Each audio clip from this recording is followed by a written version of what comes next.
1절부터 10절까지 같이 읽습니다. 이스라엘 자손들아, 여호와의 말씀을 들으라. 여호와께서 이 땅 거민과 쟁변하시나니 이 땅에는 진실도 없고 인애도 없고 하나님을 아는 지식도 없고 오직 저주와 사위와 살인과 투절과 간음뿐이요 강포하여 피가 피를 비대임이라. 그러므로 이 땅이 슬퍼하며 무릇 거기 거하는 자와 들짐승과 공중에 나는 새가 다 해산할 것이요 바다의 고기도 없어지리라. 그러나 아무 사람이든지 다투지도 말며 책망하지도 말라. 내 백성들이 제사장과 다투는 자같이 되었음이니라. 너는 낮에 거치겠고 너와 함께 있는 선지자는 밤에 거치리라. 내가 내 어미를 멸하리라. 내 백성이 지식이 없으므로 망하는도다. 내가 지식을 버렸으니 나도 너를 버려 내 제사장이 되지 못하게 할 것이요 너가 내 하나님의 율법을 잊었으니 나도 내 자녀들을 잊어버리리라. 저희는 번성할수록 내게 범죄하니 내가 저희의 영화를 변하여 욕이 되게 하리라. 저희가 내 백성의 속죄 제물을 먹고 그 마음을 저희의 죄악에 두는도다. 장차는 백성이나 제사장이나 일반이라. 내가 그 소행대로 벌하며 그 소위대로 갚으리라. 저희가 먹어도 배부르지 아니하며 행음하여도 수요가 더하지 못하니 이는 여호와 돕기를 그쳤음이니라. 아멘. 깨어있는 하나님의 사람들은 신약과 구약의 하나님의 말씀을 사랑했습니다. 그러나 세속화되고 육신적으로 변해져가는 사람들은 성경을 이용하여서 특별히 구약의 성경을 읽기를 즐겨하지 않고 좋아하지 않습니다. 왜냐하면 신약 성경의 일부의 말씀을 빙자하여 하나님의 극단적이고 자기가 원하는 이기적인 사랑에 빠지기를 좋아하기 때문에 그렇습니다. 또한 많은 사람들에게 미혹이 가득하여져서 이 구약 성경과 신약 성경을 바르게 해석하는 일들이 드물어져 가고 오해하고 곡해하여 잘못 해석하여지는 일들이 너무 많기 때문에 그렇습니다.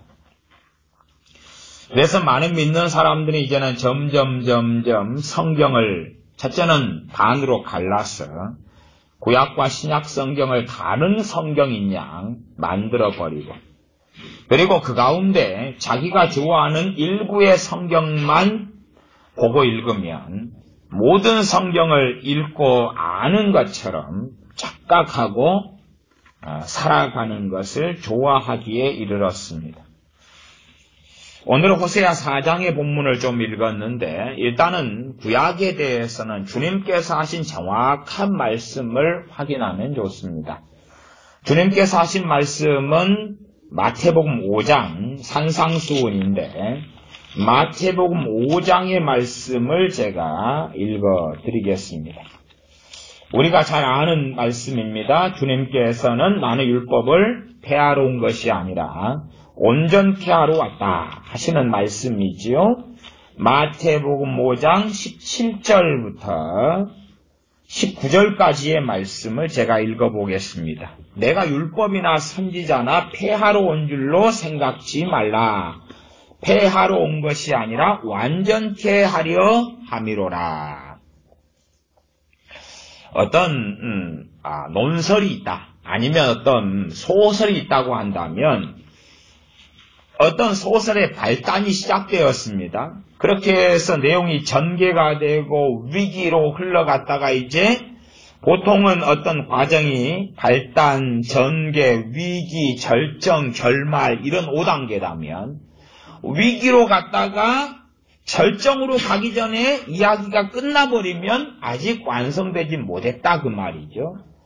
그러니 비유하자면 구약 성경이 발단, 전개, 위기로 갔다면 신약은 절정 결말로 간 겁니다. 그렇기 때문에 신구약 성경이 다 필요한 거예요. 다 필요해서 성경이 말씀이 하나인 거지. 야, 나는 발단, 전개, 위기.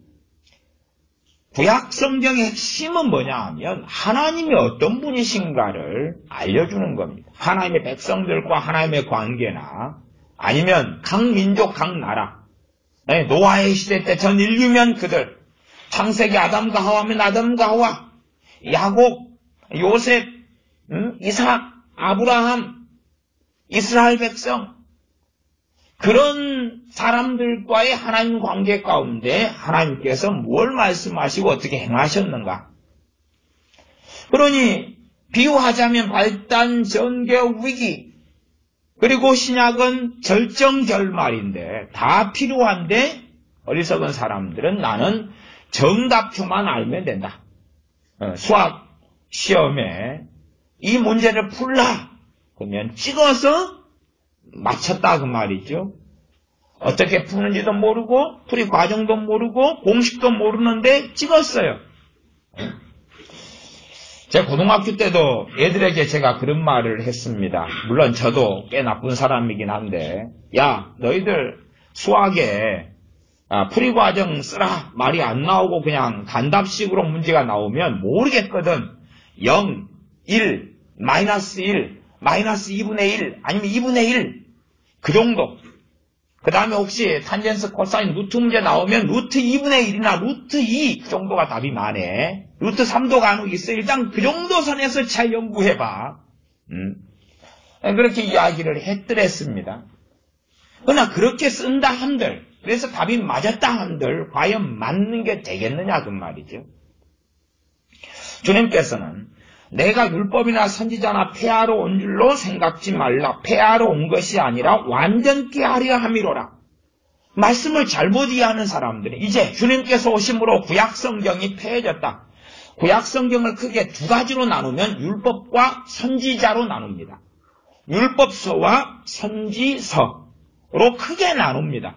물론 중간에 역사서도 있고 그러지만 그냥 이렇게 대표성을 가지고 주님께서는 구약성경 전체를 말씀하신 겁니다.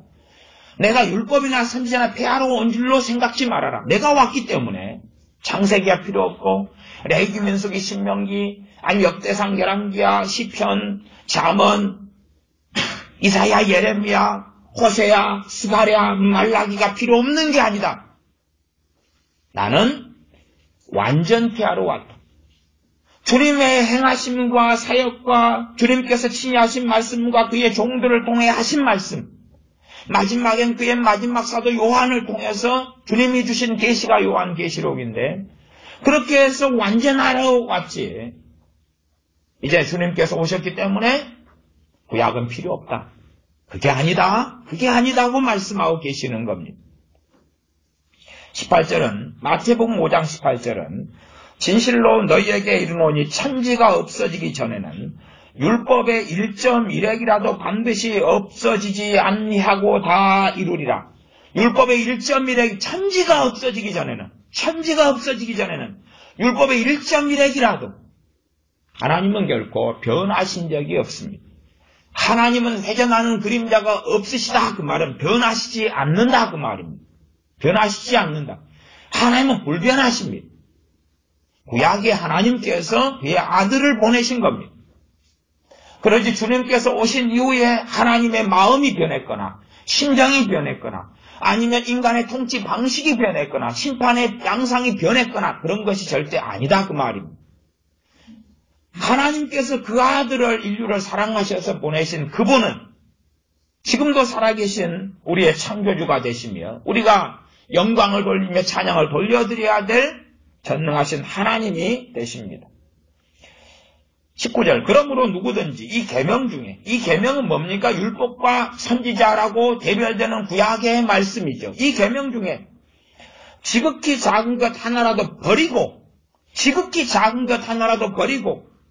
또 그같이 가르치는 사람은 자는 천국에서 지극히 작다 일컬음을 받을 것이요. 가르친다는 것은 최소한 주의 종의 반열에 있다는 이야기 아닙니까? 주의 종인데 그래서 극단적으로 한다면 전도를 한 10,000명을 했는데 또 각 지역마다 교회를 한 100개를 세웠는데 성경을 잘못 해석해가지고 구약인 율법의 지극히 작은 계명이라도 작다 해버린다면 그가 아무리 하나님을 위해서 놀라운 삶을 이 땅에 살았다 할지라도 천국에 가서는 너는 작다고, 너가 정말로 나를 경외하는 것을 제대로 배우지 못했다고, 비록 천국엔 들어왔지만 너는 정말 작은 자라고 주님께서 명시적으로 하신다고 말씀하고 있는 겁니다.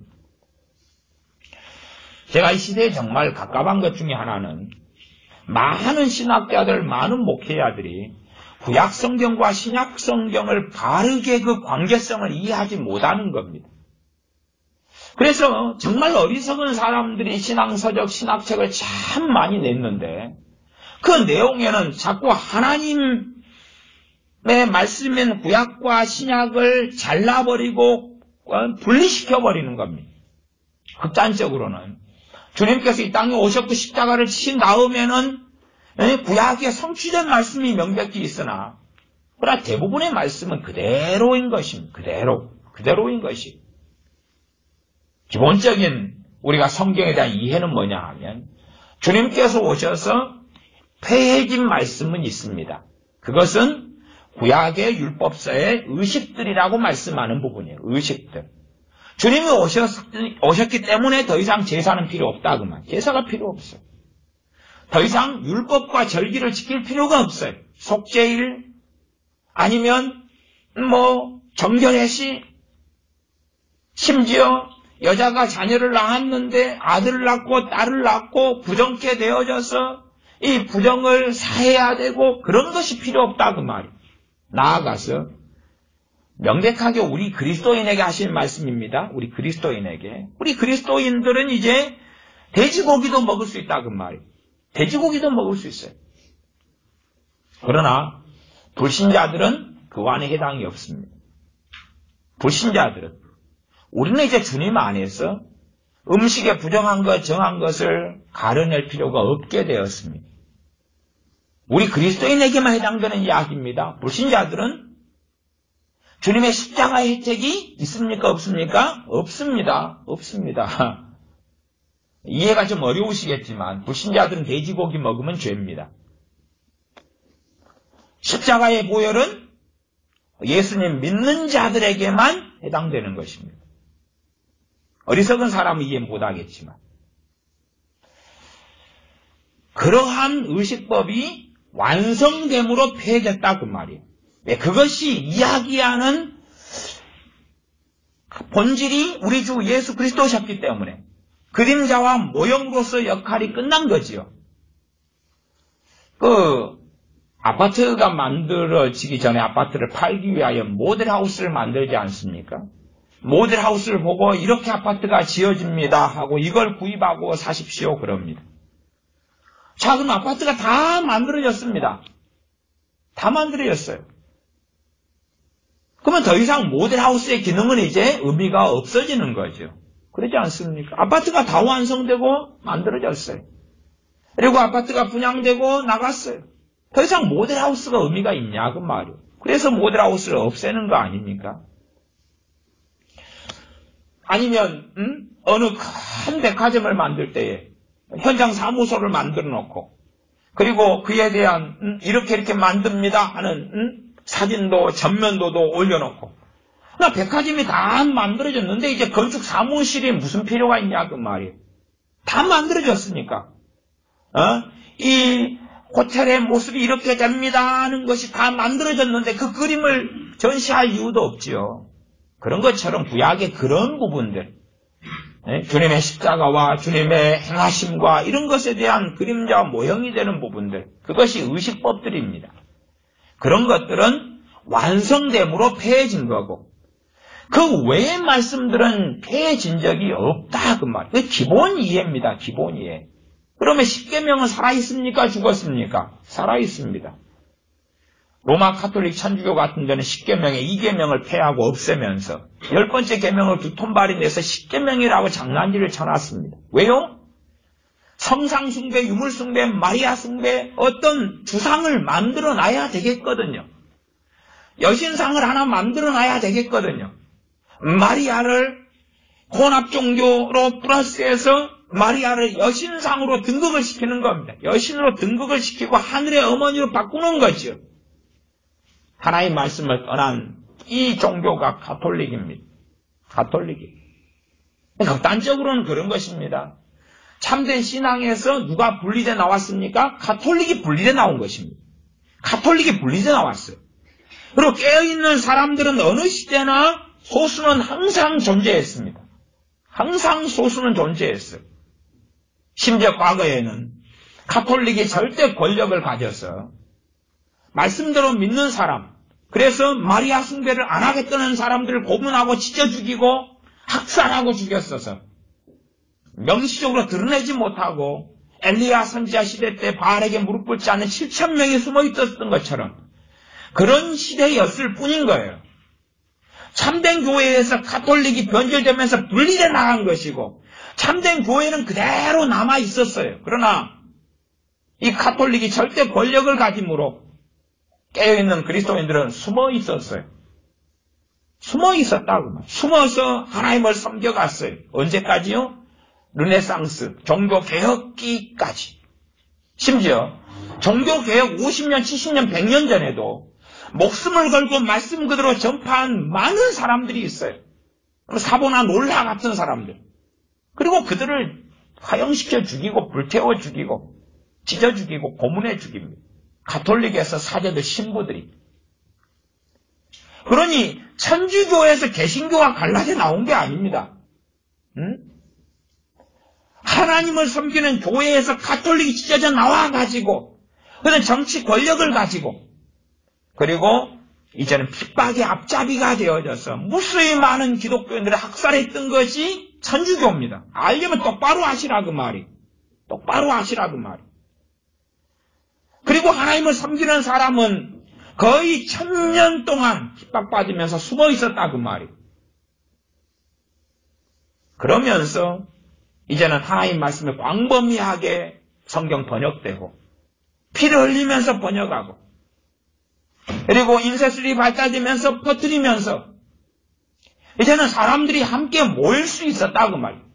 세력을 규합할 수 있었어. 숨어 있었던 하나님을 경외하는 사람들이 일어나고 일어날 수 있었고 그들의 리더십을 르네상스를 통하여 발휘할 수 있어서 이제는 하나님을 말씀대로 섬기는 사람들이 드러내놓고 섬기게 되었던 거고 그때에 가톨릭은 이들을 핍박합니다. 핍박하고 말씀대로 사는 사람들이 이들과 저항하기 때문에 이들을 프로테스탄트라고 말하는 거예요.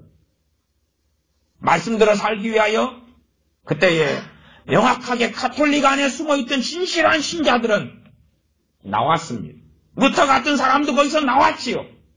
그 악에 동참하지 않고 마리아 숭배, 유물 숭배, 성상 숭배, 이상한 연옥설, 마리아 원죄설, 마리아 무죄설, 마리아 원죄 없이 잉태설, 마리아 성모 승천일, 마리아가 죽지 않고 결혼도 안 하고 마리아 처녀, 교리, 마리아 승천거리, 이따위 것들 속에 들어가지 않고 나왔다 그 말이.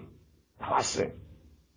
진실하게 하나님을 섬기는 사람들 모였고 그 안에 하나님을 숨어서 말씀대로 살아가는 그 사람들은 이제는 일어날 수 있는 때가 되었기 때문에 뭉쳤고 나왔고 그리고 로마 가톨릭 끊임없이 핍박했어. 프랑스에 있는 믿는 사람들은 말씀대로 살기 위해 독일로 이주하고 영국에 핍박받았을 때는 스위스 제네바나 다른 데로 다 이주해 흩어지다가 핍박이 멈추면 돌아왔다가 핍박하면 흩어졌다가 그들을 이 천주교와 싸운다 그래서 진리로서 대항한다 그래서 프로테스탄트라 그랬단 말이에요. 무슨 천주교에서 개신교가 언제 달라져요? 정신 빠진 사람들. 하나님 말씀 몰라도 얼마나 몰라야지 그따위 소리를 하겠냐 그 말이. 그런 것처럼 이 구약과 신약의 기본적인 관계도 이 교인들이 하나님의 백성이 모르면 어떻게 되겠어요? 구약의 의식법 얼마만 완성되었기 때문에 이제는 모델하우스가 필요 없으니까 백화점이 다 만들어졌는데 백화점 건축 사무실이 뭐가 필요하겠냐 그 말이에요. 그때 잠깐에 소용됐던 거 이제 성막이 뭐가 필요하냐 그 말이에요. 이제 성전이 뭐가 필요하냐 그 말이에요. 주님이 성전 되시고 주의 백성들이 그리스도 성령님의 전이 되는 시대인데, 그러니 또 다른 성전을 지을 필요가 없고 또 다른 장막을 지을 필요가 없고, 이제는 언약궤가 뭐가 필요하냐 그 말이, 주님의 피로 세운 새 언약이 있는데, 그런 의미에서 폐해진 것과 하나님 말씀이 그대로인 부분을 지혜롭게 말씀 그대로 주님께서 친히 말씀하셨으니까 알아야 된다 그 말이죠. 알아야 된다. 그래서 지금도 절기는 폐해졌으나 절기는 공부하고 알아야 되는 거예요. 왜? 절기를 통하여 주님께서 무엇을 말씀하시고 무엇을 이루시고 무엇을 성취하셔서 우리가 그 절기 때문에 어떻게 감사하고 어떻게 찬양하고 어떤 말씀 어떤 믿음 가운데 살아야 하는 것을 배워야 하기 때문에, 제사는 더 이상 드릴 필요 없으나 속죄제, 속건제가 왜 필요했는지, 번제가, 화목제가 왜 필요했고 어떻게 드려졌는지, 그것이 우리 주 예수님에 대하여 뭘 말씀하는지를 배워야 되지요. 그러나 더 이상 속죄제, 화제, 번제, 소제, 화목제는 드릴 필요가 없다고 말이에요. 화목제가 우리 주님의 십자가의 골고다의 그 걸음이 우리로 하여금 화목하게 하는 그 화목제였다는 것을 알고 믿으니 그 은혜에 우리는 감사하고 찬양할 수밖에 없는 거지. 그래서 본질상 천지가 없어지기 전에는 율법의 1.1핵이라도 반드시 없어지지 않냐고 뭐 하리라고요? 다 이루리라고. 다 이루리라. 선지자들이 했던 그 말씀들이 다 천지가 없어진다. 이 땅의 인류가 이제 끝나는 거예요. 멸망하는 거예요. 누가 멸망시킵니까? 하나님께서요. 하나님께서요. 여러분 그런 거 아십니까? 전 시대의 영화에 보면 영화에 소위 말하면 영웅들이 등장하죠. 영웅들이. 뭐 아이언맨 같은 영웅이 나타나고 그러죠? 뭐 과거에 600만 불의 사나이, 뭐 소머즈 영웅들이 등장하잖아요. 요즘에 토르, 막 그 번개의 신이가 망치의 신이가 뭐 이런 것들 등장하고, 그러면 등장하는 이유는 뭐냐 그러면 그 누군가가 인류를 멸망시키려고 공격한다. 또 트랜스포머 이런 거, 누군가가 외계인이 지구를 멸망시키려 하는데 이들은 일어나가지고 지구 멸망을 막는다. 그럼 뭘 전파합니까? 지구는 영원해야 되고 지구를 멸망시키는 그 누군가는 우리가 저항하고 싸우고 대적해야 된다는 것을 이야기하죠. 그러면서 인류는 선하다. 인류는 아름답다. 인류는 깨끗하다. 소수는 악할지 몰라도 다수는, 인류는 인권이 있어서 누리고 더 많은 걸 가지고 소유해야 된다. 인류는 파라다이스 속에 살아야 된다는 걸 전파하는데, 결국은 인류의 죄악 때문에 인류를 멸망시키는 분은 누굽니까? 하나님이시죠. 그것이 요한계시록에 기록되었다 그 말이에요. 인류의 멸망은 하나님께서 이미 예비하신 것이, 이미 결정하신 것이, 그리고 인류의 멸망 때까지 점점점 전 인류는 악해져 가고, 어떤 이는 하나님께 돌아오고, 복음은 전파돼 가고 돌아오지만 더 많이는 악해져서 본격적으로 기독교인들을 학살하고 죽이고 그게 전 지구적으로 되어질 때에 이 지구의 멸망은 이제는 초일기에 들어갔다는 걸 알 수가 있다 그 말이에요. 전 지구에 피가 흘려질 때. 그래서 요한계시록 6장에 7인에 대한 사건을 보면 주님 언제 저 악한 자들을 심판하시겠나이까? 7인 가운데 5째인의 그 기도가 순교자들의 기도가 나옵니다. 그러니 주님께서 순교자들의 피가 찰 때까지 더 기다리라. 피가 찰 때까지. 피가 차면 보응을 준다는 이야기입니까? 멸망시키겠다는 이야기입니까? 심판하여 멸망시키겠다는 이야기입니다. 피가 차면. 순교자들의 피가 차면 지구의 멸망은 찾아온다.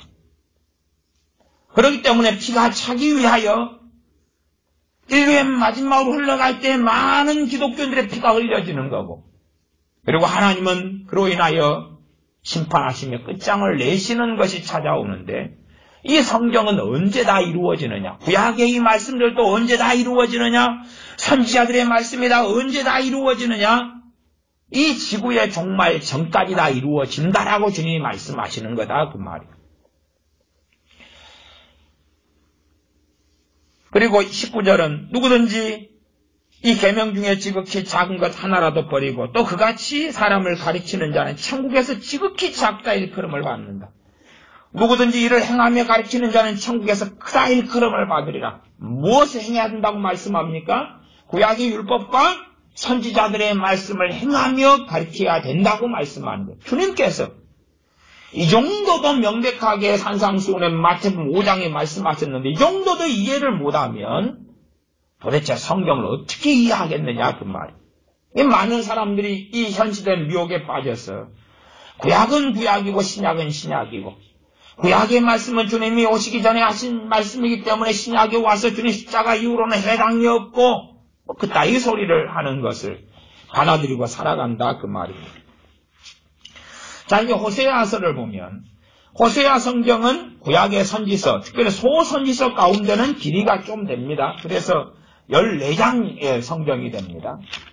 그리고 호세아서에서 우리가 주로 기억하는 특별한 사건은 호세아의 아내 고멜이 음부가 되어져서 다른 남자하고 바람 피우고 가고 호세아 선지자가 자기 아내를 다른 남자에게서 찾아오는데 소위 말하면 한부 딸이 가져가서 그걸 주고 자기 아내를 사옵니다. 자기 아내를 사와요. 그런 특별한 사람, 말하자면 하나님의 백성인 이스라엘이 이 음녀가 되어져서 다른 남자와 연애하고 자기 가정을 버리고 남편 버리고 자녀 버리고 떠났는데 하나님께서 오히려 값을 주고 자기 본백성 자기 아내인 이스라엘을 사오는 그 사랑에 대하여 말씀하지. 그러나 호세아 1장부터 14장까지 전체를 보면 두 가지가 계속하여 믹서돼 돌아갑니다. 두 가지는 뭐냐 하면 하나님의 그 사랑과 하나님의 심판. 죄로 인한 하나님의 심판과 그 사랑이 계속하여 믹서돼 돌아갑니다. 지그재그로 돌아갑니다. 그러지. 야, 호세아 선지자의 말씀, 호세아서 고멜을 사랑한 음녀되어 떠나간 그 아내를 사랑한 하나님의 사랑, 그리고 성경을 이해하면 몰라도 한참 모른다 그 말. 그래서 이 호세아 2장 정도에 가면 2장 14절부터는 이스라엘의 회복과 하나님의 복에 대해서 나와 있습니다. 이까지는 얼마나 말씀이 좋습니까? 얼마나 말씀이 좋아요. 그러나 하나님은 이스라엘 회복을 이야기할 때도 이스라엘 백성들에게 명령하시고 요구하시는 것을 알 수 있어요. 그냥 밑도 끝도 없는 회복이 아닙니다. 밑도 끝도 없는 회복이 아니고 2장 23절로 가면 2장 23절에 내가 나를 위하여 저를 이 땅에 심고 긍휼히 여김을 받지 못하였던 자를 긍휼히 여기며 내 백성 아니었던 자에게 향하여 이르기를 너는 내 백성이라 하리니 저희는 이르기를 주는 내 하나님이시라. 얼마나 좋은 말씀이냐 그 말이. 저는 내가 저 백성에게 하나님이 되겠다. 저는 내 백성이라 하겠다. 이게 얼마나 좋은 말씀이에요. 그러나 이 말씀의 위치가 밑도 끝도 없이 이스라엘 백성에게 하나님 명령, 권고, 회개에 대한 죄를 버리라는 것 없이 뜬금없이 존재하는 말씀이 아니다 그 말이에요. 아니다. 이 많은 사람들이 이야기하는 대부흥 같은 것은 요구 조건이 없어요. 그냥 극단적 운명론적 애언으로서 조금 지나면 대부흥이 온다. 그러나 결코 말씀이 그런 것이 아닙니다. 그래서 이 14절부터 23절이 지나고 이제 3장의 내용은 고멜을 선지자가 데려오는 내용이 나와 있습니다. 그리고 굉장히 좋은 말씀을 끝나요. 그러나 제가 지금 이 3장이 지난 다음에 4장 본문으로서 읽었습니다. 4장 1절부터 10절까지를 읽었죠. 4장을 보면 그렇게 끝나지 않잖아요, 성경이. 여러분이 지그재그로 흘러가는 호세아 14장까지를 보셔야 된다 그 말. 지그재그. 그래서 아시다시피 고멜을 사랑한 하나님의 사랑까지 우리가 이해했다고 칩시다. 그 다음에 이제 우리는 뭘 봅니까? 이 호세아 선지자 시대 다음에 그 선지자 시대의 말로 넘어가서 그리 흘러가가지고 이스라엘이 멸망합니다. 이스라엘이 멸망해. 이 선지자 시대, 이 하나님의 사랑을 이야기했던 시대, 또 내가 너희를 내 백성으로 내가 다시 말하고 일컫겠다. 그러고 얼마 몇십 년 지난 다음에 이스라엘이 멸망해. 그러니까 우리가 이해하는 하나님의 사랑하고 다르게 되죠. 그 다음에 세월이 흘러서 남유다가 멸망해요. 포로로 다 흩어져 버립니다. 그리고 돌아올 때도 여러 해가 지나지. 정착하는데도 굉장히 힘듭니다. 그래서 하나님께서는 총독 느헤미야의 기도를 듣고 그를 파송해서 예루살렘 성벽을 중건해서 거기에 정착한 이스라엘 백성을 지키고 보호하도록 하시는 역사를 행하시기도 하죠.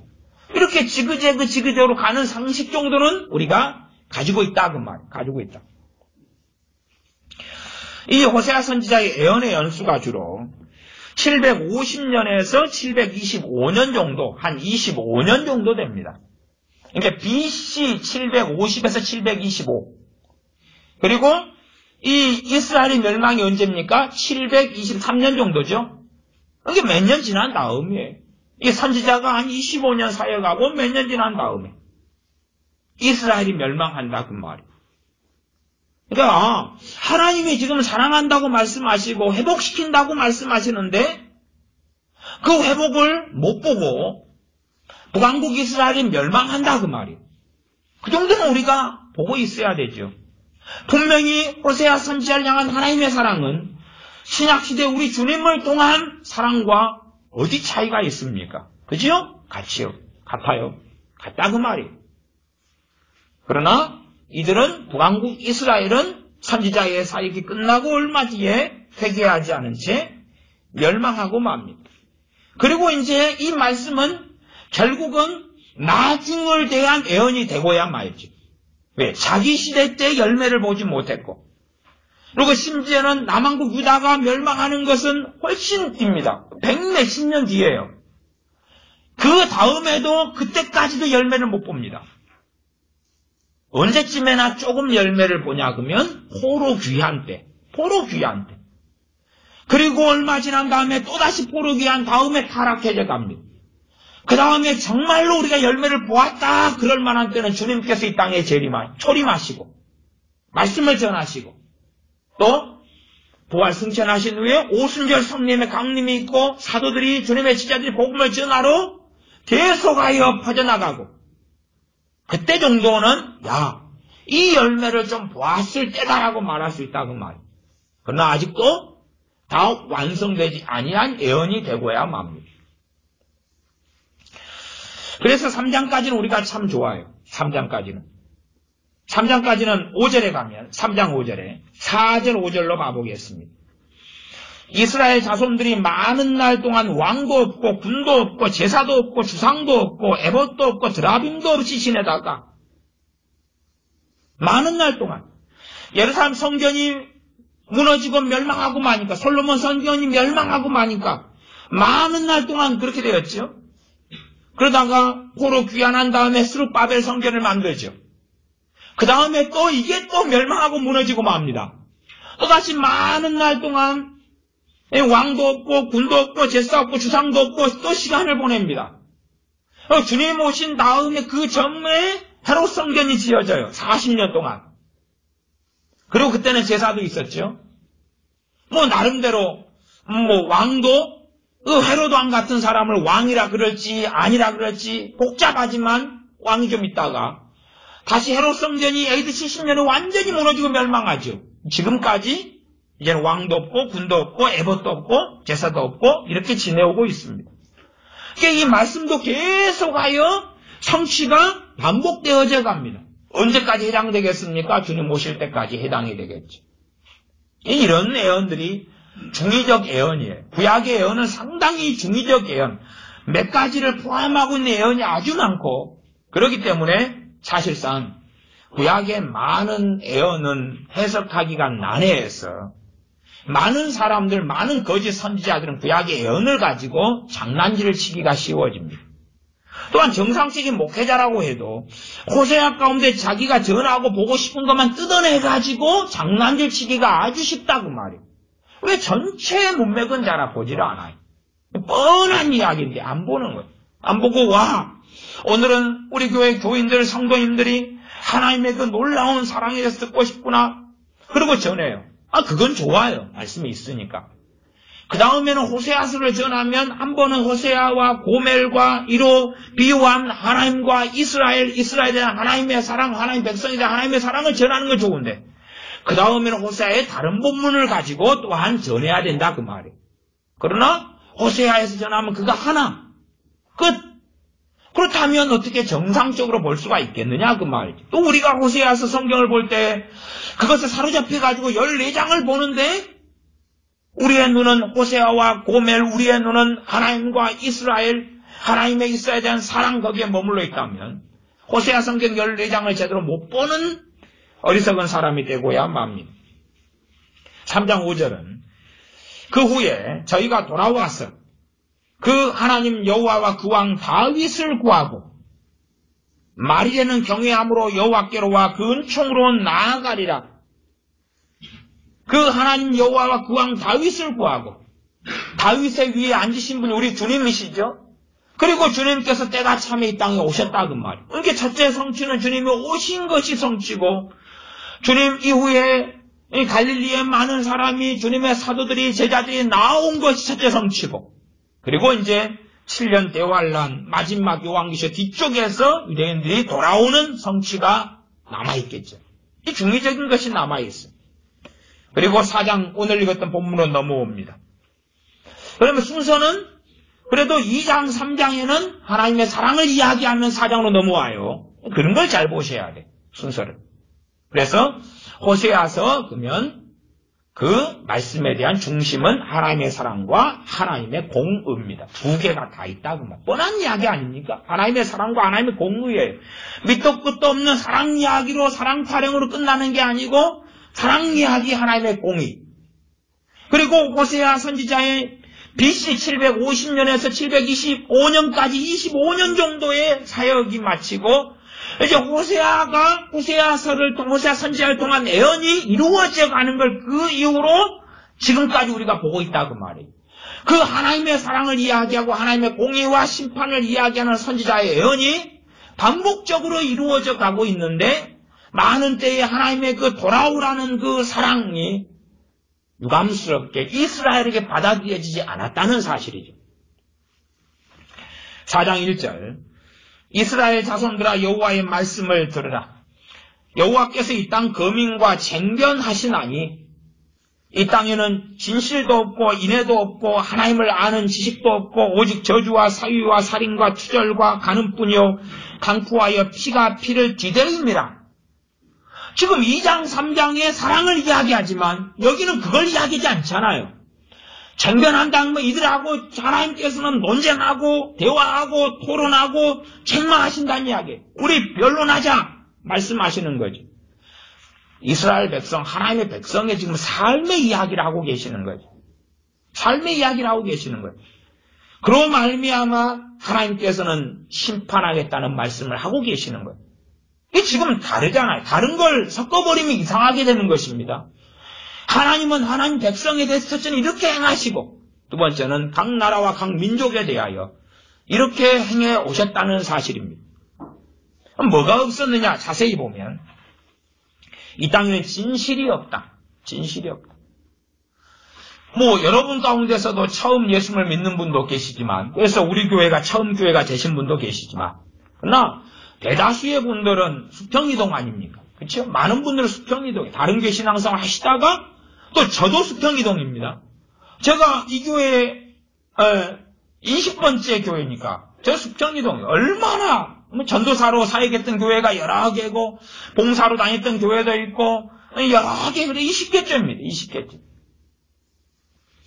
그러면 최소한은 제가 언제 한 1980년 후반까지는 못 느꼈던 것은 그때까지는 뭘 못 느꼈냐 그러면 교회를 3군데를 다녔는데 이제 3번째 교회 거기에서 그래도 한 2년 3년부터 그래도 2000 몇 년까지 1990년 몇 년까지 있었으니 오래 있었는데 그때까지 못 느꼈던 것은 단일 교회가 없다.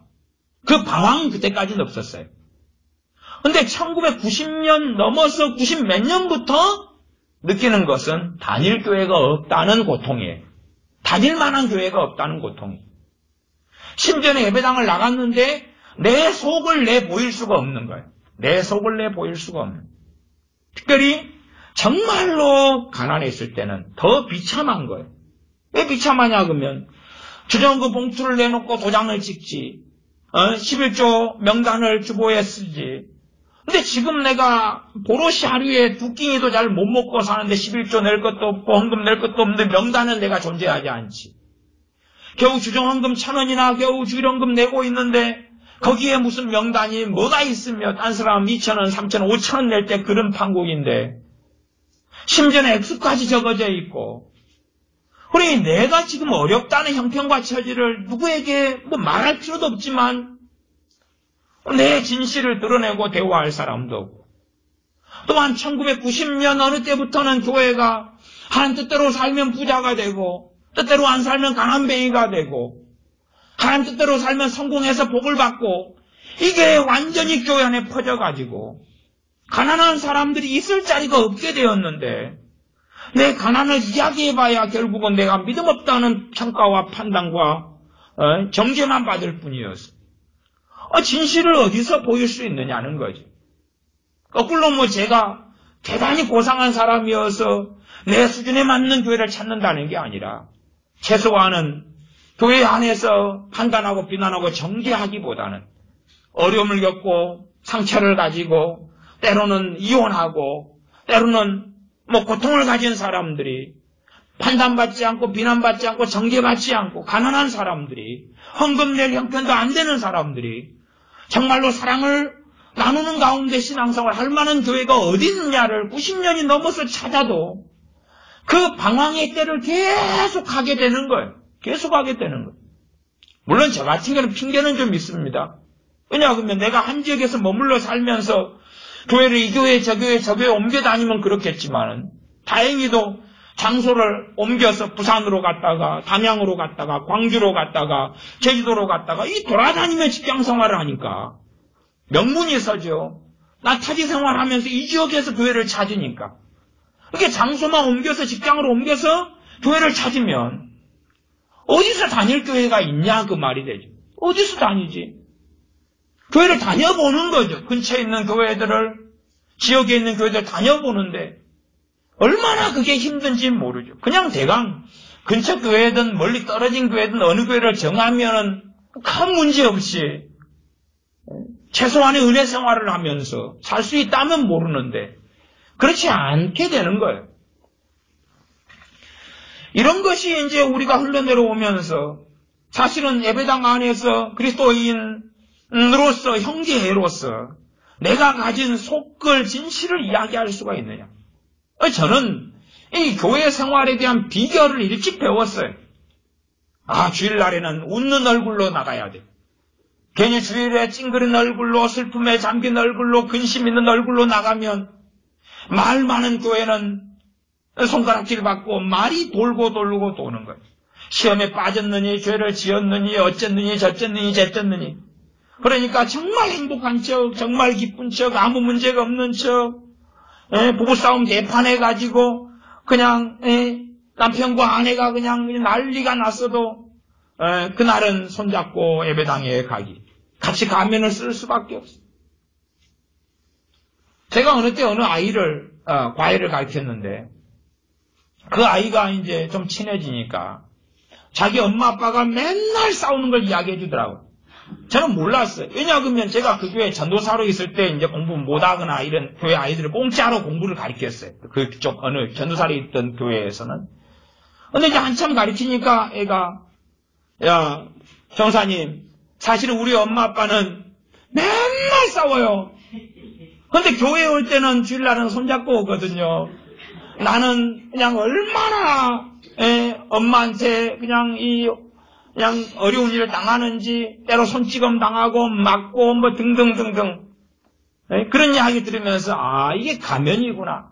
가면이죠. 그런 가면들을 이제 계속 쓰고 살아야 되는 거지. 진실은 없다. 거꾸로 하면 말씀에는 2절에 사위가 거짓말입니다. 속임수, 거짓말이에요. 진실이 없으니까 뭐가 있죠? 거짓말이 있죠. 거짓말이 있어. 어느 때 제가 있던 교회 목사님이 교회를 더 아름답고 크게 건축하고 싶었어요. 그 욕망이 있었어요. 기존의 교회를 이제 땅도 팔고 건물도 팔아야 돼. 더 아름다운 교회로 이전하다고 교인들을 막 설득하고 했어요. 교인들이 그래도 대거 많이 찬성해 줬어요. 그러면서 교회 건물을 4층짜리를 팔려는데 잘 안 팔리는 거예요. 결국은 파는 데를 잡았죠. 잡았는데 이단교회에 팔았던 거예요. 그 말이 맨 처음에 나오니까 목사님이 강간에 서가지고 말씀하신 게 절대 이단에 파는 게 아닙니다. 막 하고 교인을 설득했어요. 갖고 아멘 해가지고 건물 지어가지고 갔는데 들어온 교회가 이단 교회였지. 아니 그냥 거짓말을 대놓고 하시는 거예요. 그런 일은 정말 흔하게 되었습니다. 대놓고 거짓말을 해. 전에 조영기 목사님이나 이런 극동방송의 김장한 목사님이나 이런 분들이 WCC는 안 된다고 반대하고 막 하다가 최소한은 김장한 목사님 잘 이제 기억이 안 납니다만은 조영기 목사님 이런 분들은 다 WCC 환영합니다. 괜찮습니다.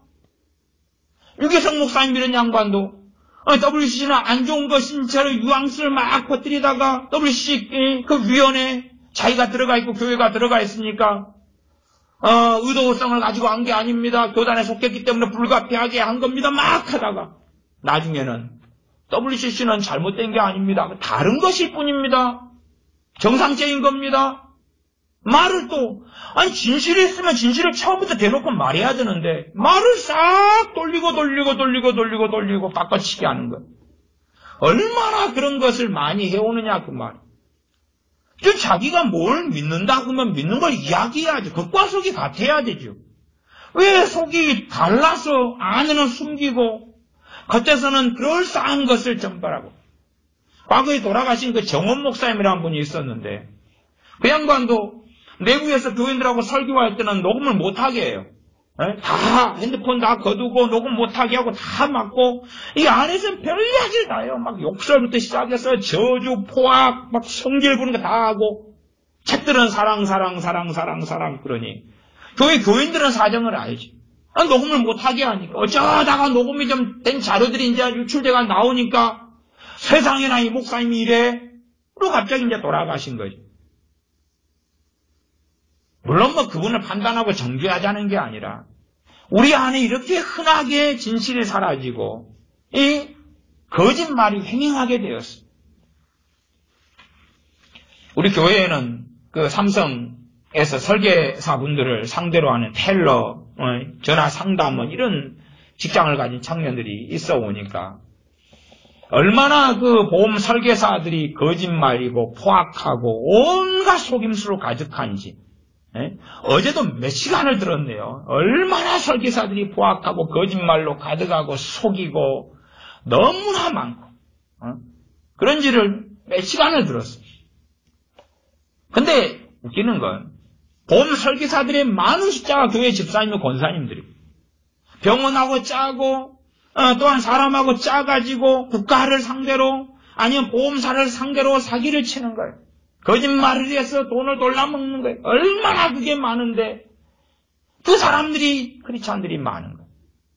어떤 교회는 교인이 한 30명 되는데 10명이 입원해 있어요. 거짓 가라로 입원해 있어요. 그 병실에. 그래서 모여서 우리 파티합시다. 집사님, 권사님 그러고 가짜 나이롱 환자들이 그러고 있는 거예요. 왜? 사모님이 교인들 설득해가지고 이렇게 보험 이렇게 넣어가지고 이렇게 병원하고 짜면 돈을 많이 번다. 진실이 없는 거예요. 그리고 거짓이 가득한 시대가 되었죠. 이게 하루 이틀 일 자체가 아닙니다. 하루 이틀 자체가 아닙니다. 인애가 없어요. 사랑이 없다는 이야기죠. 사랑이 없어요. 정말 진실한 하나님에 대한 사랑이 있는가? 그분에 대한 헌신이 있는가? 아니면 교인들 형제 안에서 진실한 사랑이 있는가? 그것이 얼마나 식어져 갔나? 하나님을 아는 지식도 없고 말씀을 제대로 알려고 하지 않아요. 첫째는 하나님의 말씀을 제대로 알아야지 이제 하나님을 아는 지식 속에 들어갈 거 아니에요. 하나님 말씀이 출발점이고 베이스고 근거고, 근데 하나님 말씀을 알려고 하지 않아요. 지금 시대에 하나님 말씀을 사랑하고 성경을 주기적으로 읽는 사람도 별로 없고, 아니면 말씀에 대한 사랑 자체를 간직하고 있는 크리스찬들은 별로 없다 그 말이에요. 하나님을 알아가려 하지 않고 성경을 기피하고 읽는다 할지라도 부분 자기가 좋아하는 구절은 좀 보고 좋아하는 내용 조금 듣고 자기가 좋아하는 스승들에게서 배우기를 좋아하지. 그래서 제가 요즘에는 정말 구약 성경을 설교하기가 싫은 거예요. 왜냐하면 많은 사람들에게 들어온 미혹이 왜 지금 시대에 구약을 이야기하냐, 신약을 이야기해야지. 왜 구약을 이야기한 신약을 이야기해야지. 구약과 신약이 같다는 것을 이해를 안 한단 말이에요. 미혹이 돼가지고. 그러면 그에 대해서 변론하고 변증하기가 싫은 거예요. 하나님을 아는 지식이 없으니까.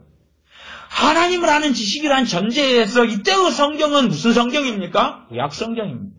구약 성경이지. 구약 성경이. 하나님을 아는 지식을 이야기할 때 구약 성경이에요. 그러지 신약에 와서 하나님을 아는 지식이 바뀌었습니까? 더 심오하게 되고 더 깊어지고 더 놀라운 계시가 우리 주님을 통하여 나타난 건 사실이지만 그러나 본질은 변한 게 없는 거예요. 본질은 변한 게 없잖아요. 하나님을 아는 지식이.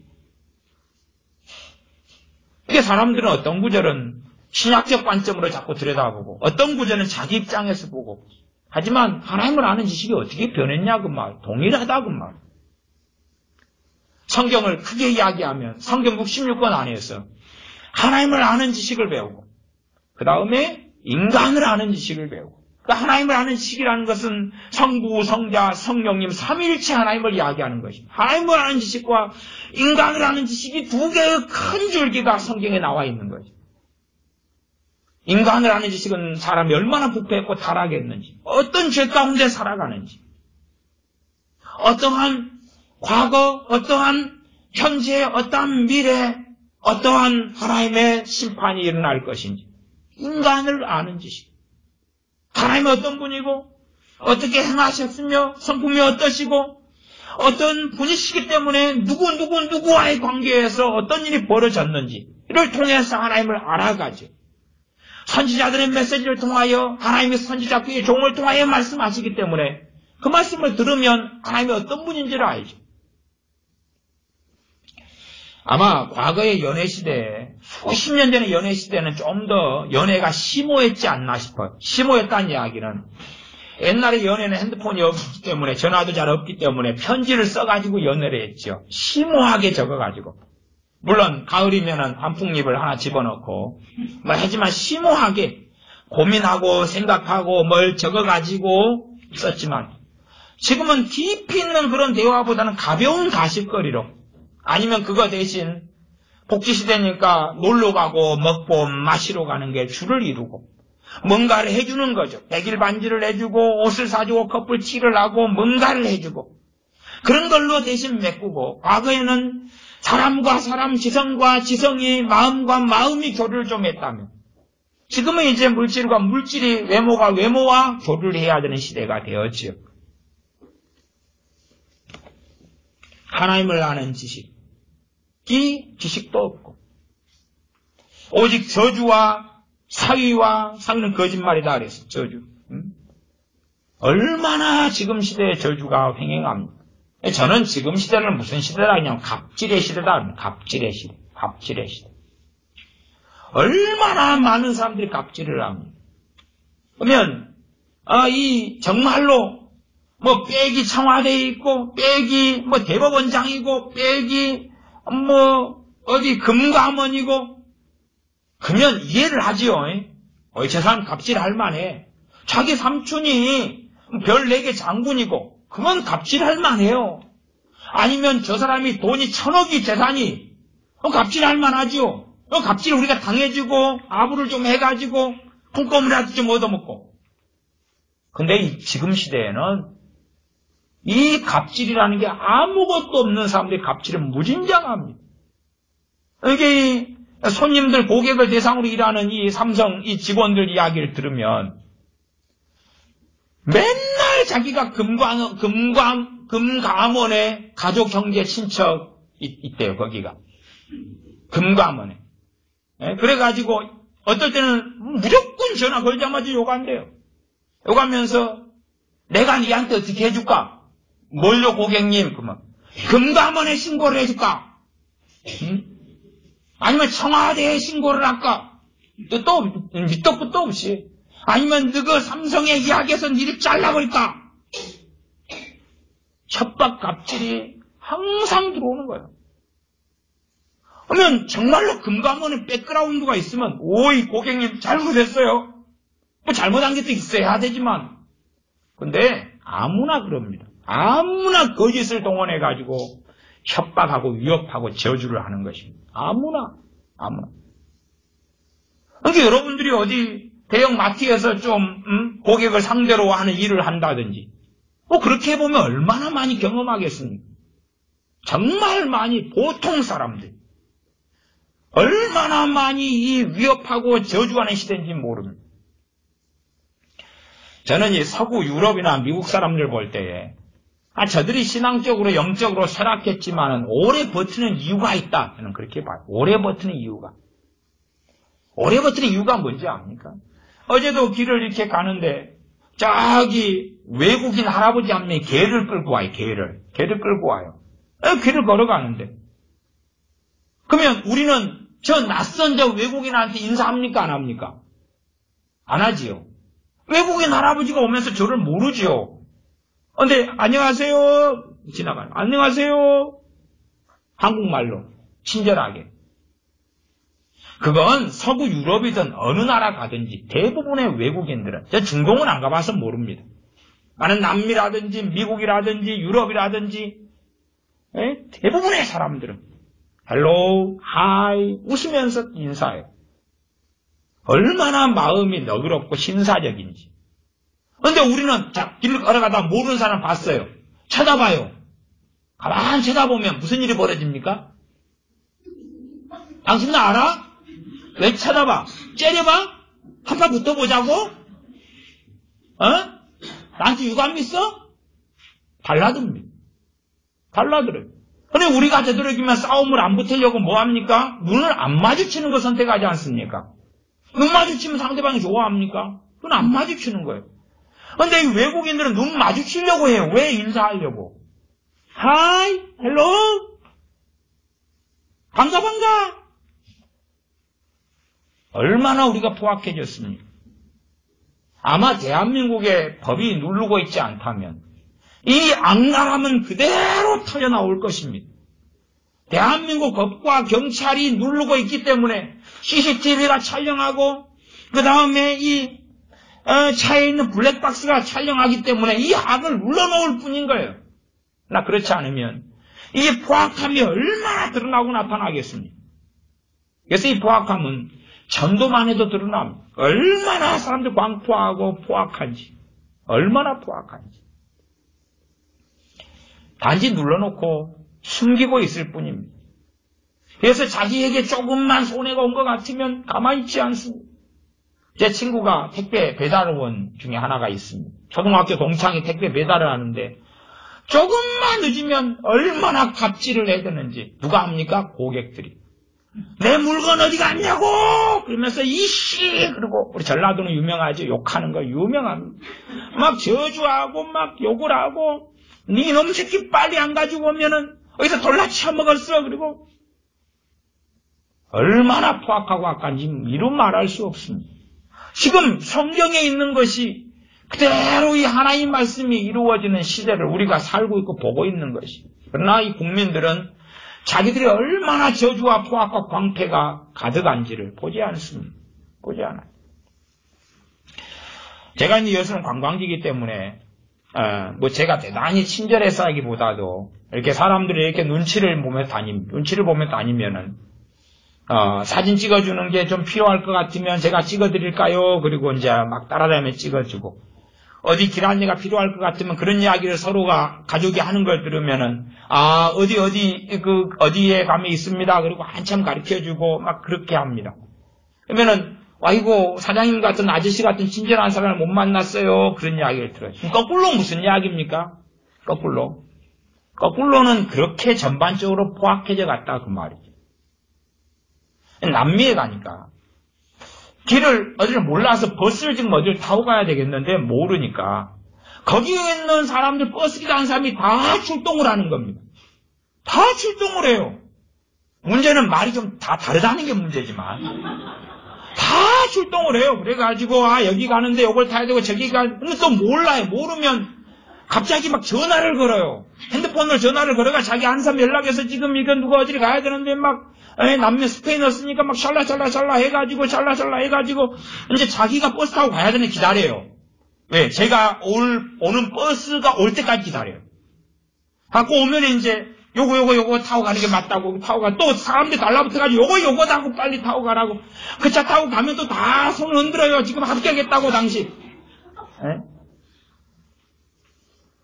사람들이 다르더라고. 그러니까 그런 나라는 아직도 복음이 역사하는 거예요. 말씀이 역사하고 회개하고 주님께 돌아오는데 우리는 얼마나 포악한지 한파간지 이를 다 말할 수 없어요. 그냥 비가 오는 날이면 도로가에 물이 튀기면 그 가해를 다닐 수가 없어요.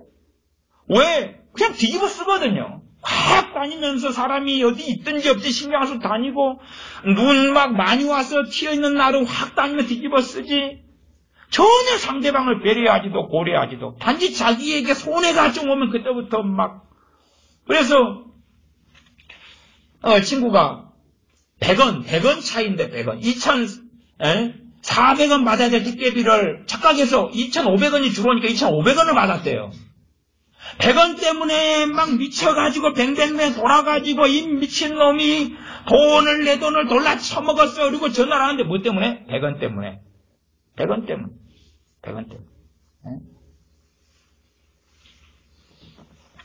제가 택시 기사님들한테 칭찬을 참 많이 듣습니다. 택시를 좀 종종 이용을 또 하기도 하고지만은 이제 뭐 4,400원 나오면 5,000원을 그냥 주고 단돈 괜찮습니다. 그러고 뭐 그렇게 이제 하니까 많이 좋아하세요. 근데 거꾸로 그 돈 200원 막 100원 50원 가지고 택시기사와 승객이 싸움하는 것들을 들려주세요.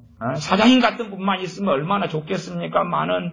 진짜 지난번에는 잔돈이 좀 100원 부족해가지고 했더니 그냥 막 욕을 하면서 그 돈 남겨 좀 카드로 끊을 거야. 카드 기계가 마침 고장 났는데 그냥 어쩌고 저쩌고.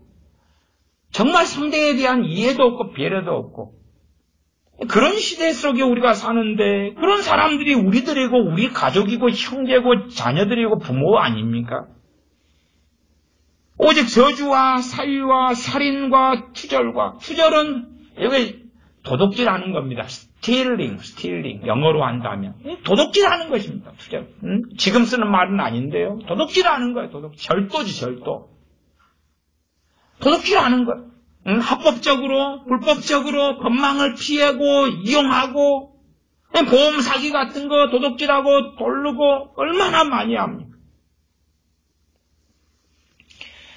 가는 뿐이요.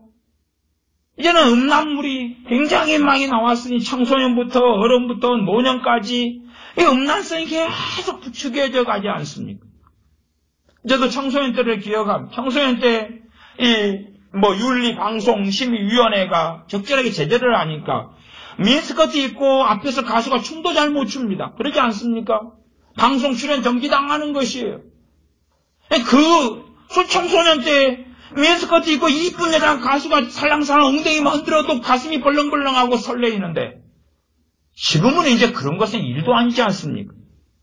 방송에 이 미녀 군단인지 뭔지를 동원해가지고 7명, 10명 쫙 세워가지고 전문용어로 하면 쩍벌춤을 추고 별걸 다 하죠. 그래도 아무 문제가 없어요. 유튜브 상에 어디에 하여튼 성인, 성적인 영상은 다 구할 수 있고, 사진도 다, 노출 사진도 다 구할 수 있는 시대. 근데 어떻게 이 간음이, 음란함이 퍼져나가지 않았겠냐고만. 동성애라는 게 기준은 뭐냐, 그러면. 음란이 퍼지고, 그 다음에 오는 게 동성애라고 하나님 말씀하신 거예요. 음란함이 그게 이름은 나타나는 게 동성애입니다. 왜 동성애는 하나님의 심판이고 저주죠. 하나님의 저주와 심판입니다. 그러니 어떤 곳에 음란이 얼마나 크게 달했느냐 보면 동성애자가 얼마나 많으냐. 동성애자들이 맺는 기본적인 열매가 그것이 이제 에이즈입니다. 남자와 남자가 학문 성교를 할 때 주로 일어나는 비율이 60%에서 80%인가요? 동성애로 인한 에이즈. 이 번성해 가는 거죠. 그러니 우리나라도 서울이든 대구든 부산이든 어디든 동성애 축제를 계속 해가고 이제 버젓이 동성애에 대해서 반대를 하면 대학생들 들고 일어나 데모를 하면서 인권이니 뭐니 데모합니다. 왜 그렇습니까? 이미 그 음란의 죄가 그게 이르렀기 때문에 그렇습니다. 2절 하반절에 강포하여 피가 피를 지대임이라. 포악하다 그 말이에요. 포악하다.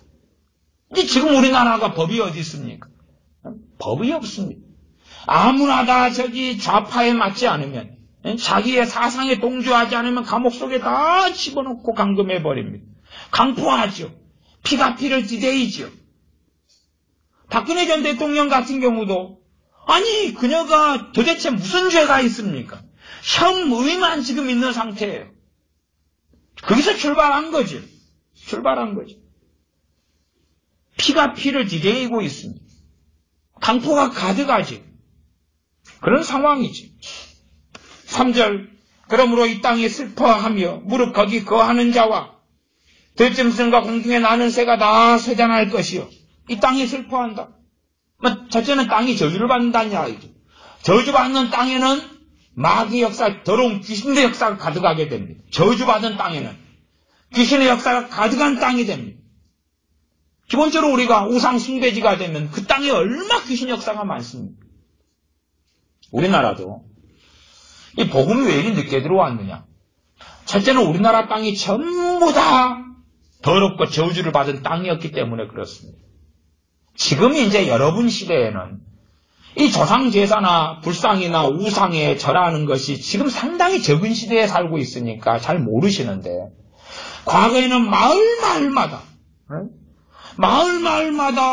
어디 제당 안 지어놓은 것이 어디 있습니까? 마을마다 큰 아름드린 나무는 전부 다 그 마을을 지킨 수호신이 돼가지고 그 나무 앞에 제사장 차려놓고 때마다 제사 지냈고 또 정월 대보름 되면 집집마다 제사 지냈고 지금도 복조리 안 씁니까? 복조리가 뭐 하는 겁니까? 애군을 물리치고 복 들어오라는 그 저주물 아닙니까? 그게 복조리죠. 천하대장군, 지하대장군, 요즘에 산에 가면 솥대 있지 않습니까? 솥대는 나무 짝대기 위에 이 새를 이렇게 나무 모형에서 북쪽이나 아니면 서쪽이나 남쪽이나 이렇게 때를 한 마리에서 몇 마리까지 놔두는 것. 그것이 주술이죠. 애군을 물리치고 복을 끌어온다는 것이 그게 솥대입니다. 그 다음에 돌로 첩첩삼중에 쌓지, 돌담을 쌓아서 손을 빌지. 지금도 많지만 점점 많아져 가지만 과거에는 상상을 불허한 것입니다. 조상제사를 1년에 한 번만 합니까? 우상숭배 이 사람 조상제사를 끔찍한 우상숭배 속에 얼마나 많이 집집마다 가문마다 들어왔습니다. 그 더러운 땅에 하나님께서 그의 종들을 잘 안 보내신 겁니다. 하나님도 우선순위가 있어요. 어쨌든 어느 역사에든 헌신하는 하나님의 사람들 별로 없고, 그치요? 헌신하는 주의 종 별로 없고, 별로 없는 주의 종들을 보내려면 선순위가 있는 거죠. 하나님께 마음이 가난하고 열려있는 자들이 먼저인 거죠. 그래서 여러분이 사도행전을 보시면 사도 바울이나 바나바나 디모데나 실라를 보내실 때도 우선순위가 있었던 거예요. 우선순위가. 하나님께 열려있었던 자들이 먼저, 그 다음에 나중. 그런 것입니다. 마찬가지예요. 이게 사도 바울이 복음을 전하 다녔던 이 지역들이 있는데 모든 지역마다 공평하게 다녔던 게 아닙니다. 핍박이 있는 어느 지역은 기한이 짧지요? 기한이 짧아요. 마음이 열려있고 구원받는 사람이 많은 지역은 기한이 길지요. 1년 반도 있고 2년도 있고 그랬지요. 기한이 길어요. 핍박하는 곳에는 몇 명이 안 되는 제자들이 좀 더 머물러 달라고 바지꼬랭이를 잡고 사정을 해도 떠납니다. 나중에 하나님의 뜻이면 돌아오겠습니다 하고 떠나지요. 떠난 것 아닙니까? 정말로 주님의 복음에 대해 환영하고 이 저주 속에 있지 아니하고 마음이 열려있는 데는 주의 종들을 빨리 보내시고 오래 머물게 하시고 그래서 말씀을 누구마다 듣도록 하시고 그렇지 않은 곳은 빨리 정리하고 떠나갔습니다. 사도행전을 보면 성령께서 어떻게 그의 종들을 이끌어 가시는지를 안다 그 말이에요. 그래서 우리나라에는 주의 종들을 하나님이 늦게 보내시고 늦게 오고 그리고 지금 시대까지 흘러오게 되었습니다. 정말 그럼에도 불구하고 보내진 주의 종들이 얼마나 헌신하고 순종하고 피를 흘리고 대가를 지불했는지 얼마나 무릎으로 엎드렸는지 얼마나 말씀을 밤낮없이 전했는지 또한 수고하여서 이 팔이 부릅트도록 성경을 들고 다니면서 판매하고 다녔던 그 하나님의 사람들이 이 한반도 코리아 땅에 방방곡곡 다니면서 글자도 못 읽는 그 사람들한테 3명 중에 1명한테 성경을 팔았으니까요. 한글 다 가르쳐가지고 한글 가르쳐가지고 성경을 팔았으니까 이 권서인들이죠. 그들의 수고와 땀 흘림. 이 권서인들은 과거에 그때 조선인들입니다.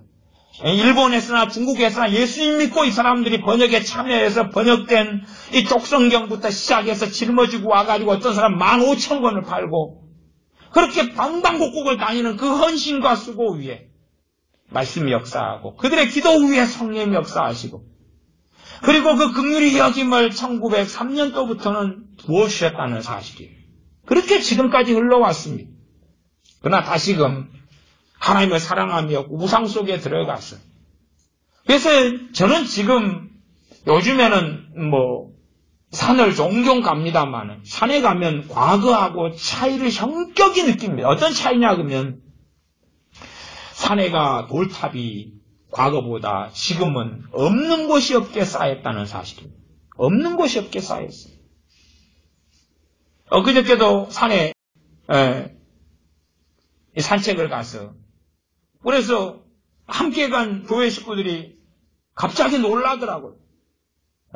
왜 놀라냐 그러면 노루가 나타났나 놀래서 밤에 돌아다니거든요. 밤에 캄캄할 때 돌아다니면서 길을 좀 잊었는데 왜 소리가 났냐 그러면 제가 뒤에 따라가다 돌담을 발로 차가지고 무너뜨렸거든요. 돌담이 우르르 쏟아지니까 어이구야 놀랐는데 노루 안 나타나고 제가 돌담을 무너뜨렸습니다. 그 쌓아놓은 거 있죠? 쌓아놓은 거. 얼마나 많이 곳곳에 쌓아놨는지 완전히 저주 속에 들어간 열매죠. 열매. 주님께 돌아오고 회개가 일어나면 그것이 없어지고 사라졌을 텐데 이제는 견고하게 쌓고 없는 곳이 없게 됐어요. 최소한은 너무 동네는 몰라도 제 나와바리는 제 동네 제가 돌아다니는 곳에 돌담은 내 허락 없이는 쌓으면 안 되죠. 지금 사는 데는 쌓지만 내가 쌓는 데는 나하고 또 내 사인을 받아야 되는데 내가 사인을 해준 적이 없는 거예요. 그걸 쌓으라고. 그래 제가 무너뜨리는 거니까 지그들이 나한테 할 말은 없는 거예요. 내 나와바리인데 지금 나와바리는 쌓으라고 말이에요. 쌓아서 지옥을 가든지 어딜 가든지 자손이 저주를 받든지 말든지. 이 뒤에 보면 자손들은 부모하고 상당히 연관성 하나님은 연대 책임을 묻습니다. 연관성을 짓는 게 여러분이 읽었던 구절 안에가 나와 있습니다. 그래서 3절에 보면 무릇 거기 거하는 자와 들짐승과 공중에 나는 새가 다 쇠잔할 것이다. 첫째 쇠잔은 뭡니까? 말씀 안에 진리 앞에 서지 못한다는 거죠. 그죠? 영적인 쇠잔이 가장 첫 번째입니다. 회개도 없고 부흥도 없고 하나님의 역사도 성령의 부어주심도 없게 하는 쇠잔입니다. 그 다음 두 번째가 이제 경제적인 곤란, 가뭄, 기근, 전쟁 등등이 다 포함되는 거죠. 들짐승도 거기 거하는 자, 들짐승 공중에 나는 새가 다 세장할 것이 바다의 고기도 없어지리라. 바다의 고기도 없어지리라. 고기떼도 그때마다 돌아다니고 움직입니다. 고기떼가 이동을 한꺼번에 해버려요. 여러분 새조개 들어보셨습니까? 새조개는 어디 바닷가에 살지만 갯벌이나 이 바닷가에 살다가 때가 되면 지그들이 다 한꺼번에 새처럼 날아가 버립니다. 갖고 딴 데로 완전히 옮겨버려요. 그러니까 새조개는 얼마나 비쌉니까? 그래서 그 바닷가에 사는 사람 새조개 때문에 한 집당 5천만 원 1억씩 보통 이렇게 벌고 그래요. 그 바닷가에 사는 사람. 새조개가 한꺼번에 어느 때 되면 다 이주해버려요. 갖고 씨가 날라버려요. 새조개를 양식에서 키울 수는 없기 때문에 이게 한꺼번에 다 새처럼 날아가 버려요. 그래서 새조개의 모양이에요. 딴 데 다 가버려요. 그럼 어이구 우리 동네에 오셨네 새조개님들. 그 동네는 이제 동벼락 맞고 새조개가 떠난 데는 그 옆 동네에 갔으니까 시기하고 싫다고 우리 동네 새조개가 갔어. 내놔. 새조개가 근데 어디 내놓는다고 내놔지나요? 응? 상처받고 절방하고. 4절 그러나 아무 사람이든지 다투지도 말며 책망하지도 말라. 내 백성들이 제사장과 다투는 자같이 되었음이니라. 제사장은 하나님께 제사 지내며 말씀을 증거한 사람들인데 이제는 소위 말하면 개판 5분쟁이 된 거예요. 개판 5분이 됐어. 하나님 말씀도 없고 서로 유격적이고 정욕적이고 그러니 목살 잡고 강제상에서 싸울 수밖에 없는 일도 벌어지고 교회가 사실은 하나님의 백성들이 이렇게 되어져 버리면 이제는 의미가 없어지죠. 교회 안에 얼마나 많은 재판들 고소 고발 사건들이 많이 있습니다. 싸우는 자가 되었어. 밤낮 없이 싸우지. 5절 너는 낮에 거치겠고 너와 함께 있는 선지자는 밤에 거치리라. 내가 내 어미를 멸하리라. 여기서 어미는 이스라엘이고 그렇지? 그러면 우리한테 어미는 뭡니까? 대한민국입니다. 여기에서 하나님의 원리가 그런 거죠. 내 어미는 단지 부모만을 이야기하는 게 아니라 이스라엘을 혹은 예루살렘을 이야기합니다. 이때는 지금 북이스라엘, 북왕국 이스라엘이니까 이스라엘입니다. 그러면 우리의 이 죄 때문에 내 어미를 멸하리라. 우리의 부모를 이야기하는 게 아니라 우리가 사는 이 터전인 나라를 이야기합니다. 한국을 멸하리라. 그렇게 되고야 마는 겁니다. 너는 낮에 거치겠고 그러면 내가 낮에 행하는 그 일이 이 하나님의 백성을 기준으로 한다면 형통치 못하는 겁니다. 최소한 주님 앞에 누리는 평안이 없고 은혜가 없고 기쁨이 없고 그 다음에 세상 사람들이 누리는 것을 내가 보기에 누리지 못하여 불평하고 불만하고 원망하고 두 번째 너와 함께 있는 선지자는 밤에 거치리라. 선지자가 소위 말하면 계시를 언제 봤습니까? 밤에 봤죠. 밤에 꿈과 이상을 받고 그러지 않습니까? 밤에 거친다는 이야기는 이때 이제 마귀 역사, 미혹이 역사하는 거예요. 하나님으로부터 계시는 안 오지. 하나님으로부터 꿈과 환상은 안 오지. 말씀은 오지 않지. 그러니까 뭐 해야 됩니까? 만들어내거나 꾸며내거나 하나님 응답하지 않는데 막 손들고 막 어떻게 하니까 귀신이 역사해서 성령님이 이제 가장해서 뭔가를 주는 거지. 그런 시대가 타락해져 갈수록 아무리 과거는 참 선지자였더라도 그들이 거짓 선지자로 전락하는 겁니다. 시대가 타락해져 가면 본질적으로 성령님 역사 현저히 줄어들죠. 줄어들면 성령 역사 강할 때는 이제 똑같은 사람이라도 그렇게 합시다. 구약적으로 한다면 어제 환상을 보았는데 오늘은 볼 수 없다 그 말이에요. 그러면 오늘 볼 수 없으면 어제 본 것처럼 오늘 보는 척 해야 되고 그리고 뭔가를 보게 되고 이야기하는데 그때부터 거짓 선지자입니다. 악해지면 그래서 우리가 성경적으로 알 수가 있어요. 어느 시대가 악해지면 하나님의 종들이 많아졌습니까? 적어졌습니까? 두 가지입니다. 두 가지. 거짓 선지자는 많아지고 참 선지자는 적어졌습니다. 두 가지. 거짓 선지자는 많아지고 참 선지자는 적어졌어요. 시대가 하나님 앞에 올바르게 되어지고 나라나 민족이 올바르게 되어지면 참 선지자, 참 주의 종은 많아지고 거짓된 자는 적어졌습니다. 그렇기 때문에 우리나라가 시대가 어떤 시대인가를 살펴봐야 돼요. 어떤 시대인가. 미국에서 누가 선지자인데 왔는데 미국이 어떤 시대인가 살펴보면 미국이 타락한 상황이라면 거기에서 참 선지자는 거의 나올 수가 없는 거예요. 왜요? 이 상황 말씀이 이걸 이야기해. 너와 함께 있는 선지자는 밤에 거치리라. 아니, 밤에 기도하고 밤에 이상을 받고 밤에 환상을 받고 계시를 봤을 때가 그때거든.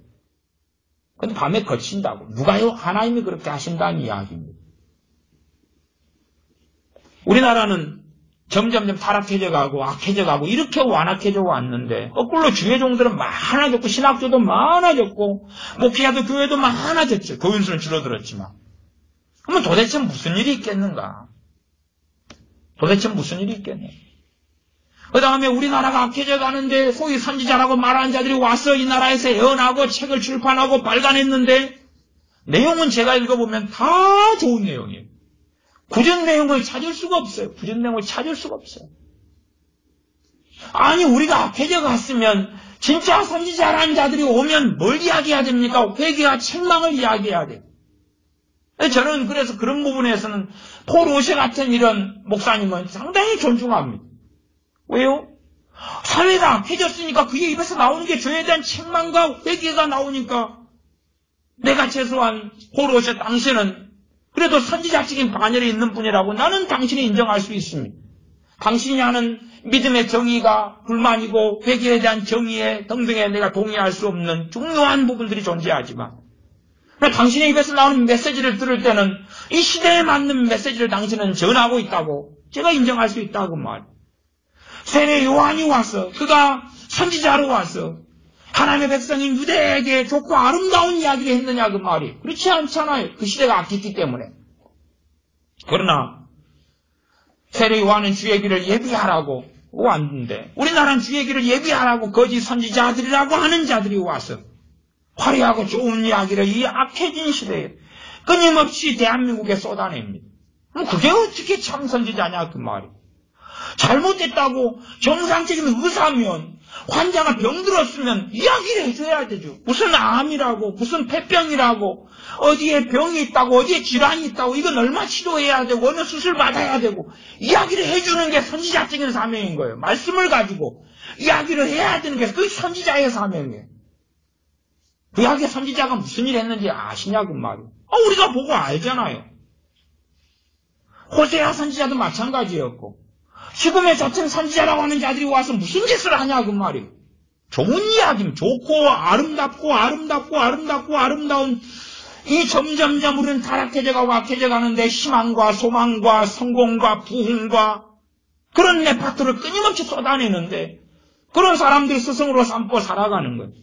시대가 악해져 가면 어제는 참 선지자였어도 이제는 오늘부터는 계시가 임하지 않고 환상과 꿈으로 주님 역사하지 않는 시대가 되면 지가 참 선지자면 입을 다물어야 된다 그 말이에요.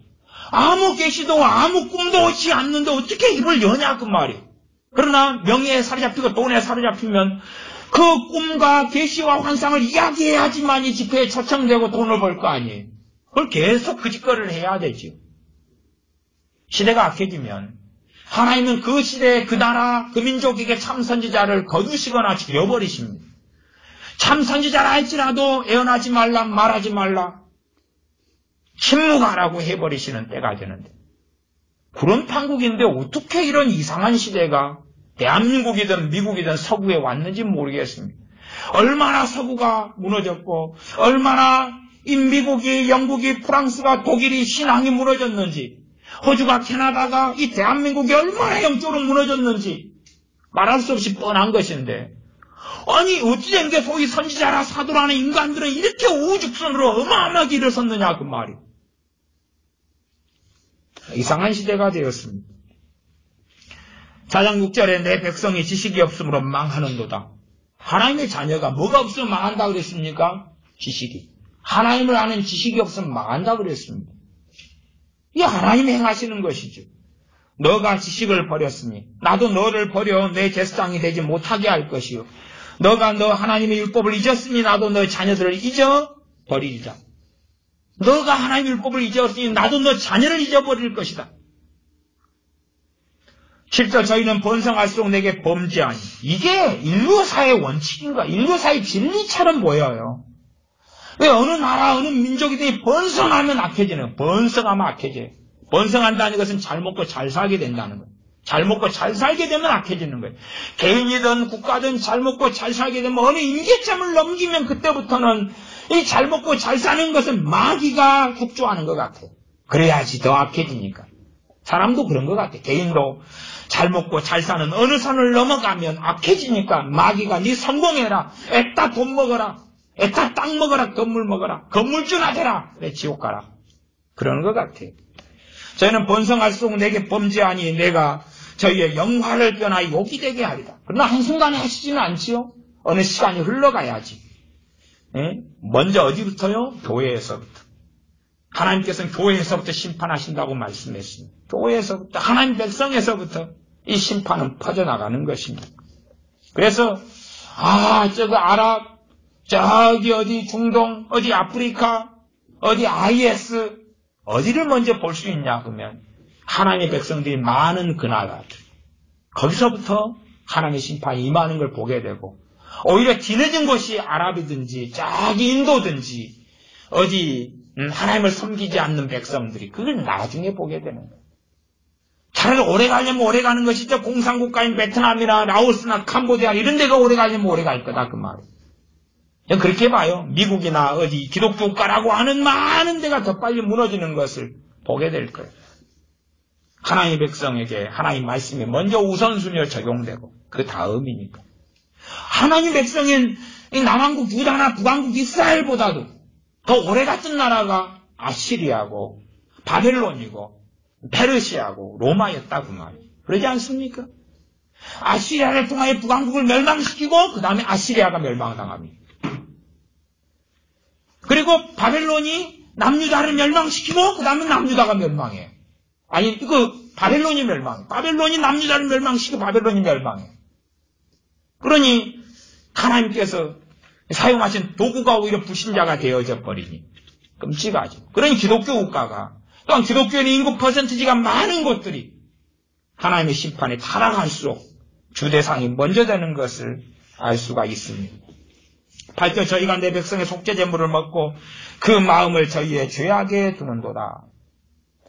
첫째 주의 종들이 속죄제물을 먹었다는 것은 헌금 나오는 걸로 자기 월급 생활비를 쓰고 사는데 그렇게 하고 하나님 일을 하고 살면서 죄 가운데 마음을 두는 거예요. 탐욕, 정욕. 그런데 마음을 두고 어떻게 하면 내 명예, 성공으로 교인들을 이용하고 교회라는 걸 이용할까의 마음을 두는데 9절 장차는 백성이나 제사장이나 일반이라 현재 주의 종들, 제사장들의 신앙이 월등하지도 않고 똑같다고 그 나물에 그 밥에 같아버리는 거예요. 같아.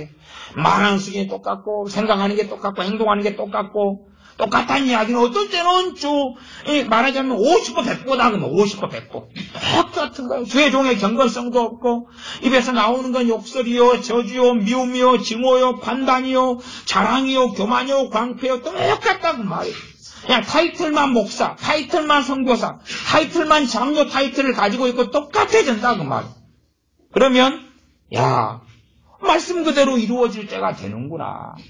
그대로다고 말씀 그대로 하나님의 말씀이 1.1획도 변하지 않고 이룬다고 말씀한 거예요. 이것이 하나님의 백성인 이스라엘 또한 하나님의 백성들은 교회 각 나라들을 하나님이 다스리시는 원리지요. 내가 그 소행대로 벌하며 그 소위대로 갚으리라. 저희가 먹어도 배부르지 아니하며 행음하여도 수요가 되하지 못하니 이는 여호와 족기를 그쳤음이니라. 하나님의 자녀가 나 하나님의 백성이요. 그런데 하나님을 마음에서 좇는 걸 그쳐버리면 먹어도 배부르지 않다는 게 뭡니까? 진짜 먹으면 안 배부릅니까? 배부르지요. 만족이 없다 그 말이에요. 기쁨이 없고 행복이 없고 평안이 없다 그 말이에요. 좋은 걸 누리고 좋은 옷을 입고 좋은 차를 가지고 좋은 집에 사는데 그것만큼의 만족과 행복이 없다 그 말이에요. 과거에 성령 충만했던 사람이 이 가난한 움막에 사는데 너무 기뻤는데 지금은 50평 아파트에 살고 모든 게 주어졌는데 성령 충만을 잃어버린 다음에 그때의 기쁨보다 훨씬 못하고 만족도 기쁨도 없어진다. 그렇게 제가 비유할 수 있겠습니다.